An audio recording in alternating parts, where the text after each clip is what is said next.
प्रदान करना सरकार और समाज की जिम्मेदारी भी है।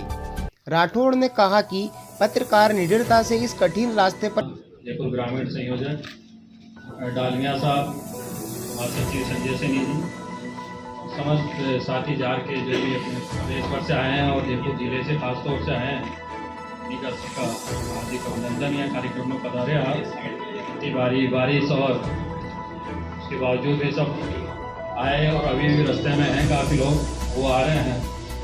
आप सभी का अभिनंदन है इस कार्यक्रम में।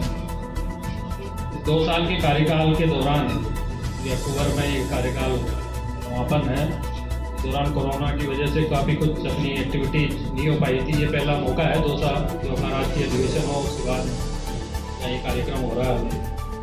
इस दौरान लेकिन जार की तरफ से अपन ने काफ़ी मूवमेंट वगैरह भी किए और काफ़ी उसमें सफलता वगैरह भी मिली।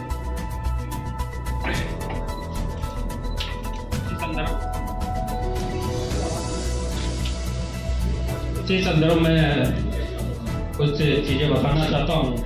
जैसे जार की तरफ से जब विधानसभा चुनाव हुए सब कुछ सरकार के ज्ञापन दिए गए थे, प्रतिवेदन दिए गए थे। उसमें चाहे समान राशि हो पत्रकारों की, डिजिटल पॉलिसी जो पत्रकार सुरक्षा कानून हो, पत्रकार आवास योजना का हो, तमाम तरह के जो चीज़ें थी उनको लेकर अपन ने ज्ञापन दिया और वो कार्यक्रम में काफ़ी कुछ सफलता भी मिली अपन को।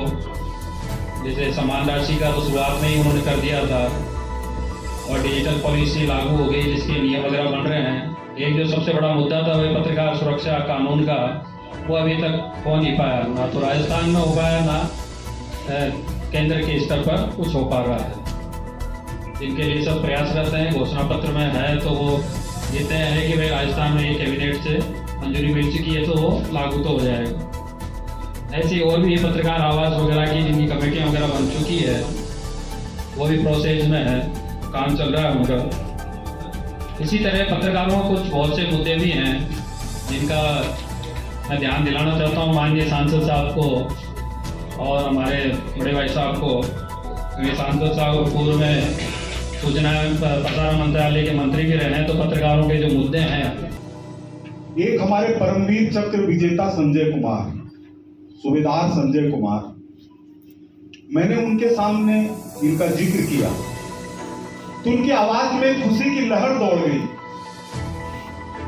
क्या वो एक नेता के प्रति थी? नहीं। कल मैं मुरार पोस्ट पर इंद्रजीत सिंह जी के साथ था और ये बात कहां से आती है? ये बात आती है जज्बे से, ये बात आती है समर्पण से, यह बात आती है सादगी से और यह बात आती है साहस से। जिन व्यक्ति के 4 पीढ़ियों में सेना का खून बसा हुआ हो, जिन्होंने 20 साल तक कश्मीर के अंदर लोहा लिया हुआ हो, जिन्होंने भारत का ओलंपिक में तिरंगा लेकर नेतृत्व किया हो, जिन्होंने भारत की तरफ से इंडिविजुअल पहला कि मैं कहां से शुरू करूं। 2014 में राजनीति से जुड़ने का मुझे अवसर मिला। आधे से ज्यादा जीवन तो एक नागरिक के रूप में मैंने जिया, लेकिन 2014 में जब मैं राजनीति से जुड़ा तो मेरे जीवन का एक अलग पाठ शुरू हुआ और वो एक ऐसा पाठ जिसमें बड़ी गहराई है। एक सेक्टर नहीं बल्कि अनेकों सेक्टर उसके अंदर शामिल हैं, तो बहुत कुछ सीखने को मिला। और उसमें मैंने देखा कि किस तरह से 2014 का जो इलेक्शन हुआ उसमें भाजपा के जो पीएम कैंडिडेट थे उन्होंने नेशनल न्यूज मीडिया को तवज्जो न देकर रीजनल मीडिया को तवज्जो दी। आप सब इससे वाकिफ हैं, आप जानते हैं। और उसका जो असर हुआ वो आज देखने को मिलता है। मैं संक्षिप्त में कहूं तो अंग्रेजी न्यूज की, अंग्रेजी भाषा की चैनल्स में भी आप जाओ तो वहां पर ये बोलते हैं हिंदी में बोलो,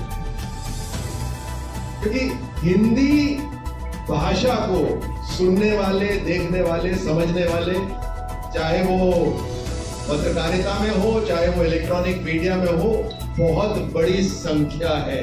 और जब बहुत बड़ी संख्या देखती है तो टीआरपी पे अपने आप असर पड़ता है। और इसीलिए सारी अंग्रेजी चैनल्स अब अपनी हिंदी की भी चैनल साथ साथ खोल रही है। ये जो असर 2014 के जो चुनाव का था, जिसमें भाजपा के पीएम कैंडिडेट, मैं बार बार पीएम कैंडिडेट बोल रहा हूं क्योंकि मैं उस समय आपको ले जा रहा हूं, उन्होंने जो रीजनल मीडिया को चुना, उसका असर यहां तक ही सीमित नहीं था। देश के अलग अलग जो प्रांत हैं, उन प्रांतों की जो मुश्किलें हैं, जो जरूरतें हैं, वो केंद्र सरकार सुने, उसके ऊपर भी असर पड़ा। अगर आप ध्यान दें तो दिल्ली के जो देश की सरकार के कार्यक्रम, अलग अलग कार्यक्रम, अलग अलग विभागों के कार्यक्रम, वो अब दिल्ली में नहीं होते, वो देश के कोने कोने में होते हैं। अलग अलग चीजों के ऊपर इन सब चीजों का असर पड़ता है।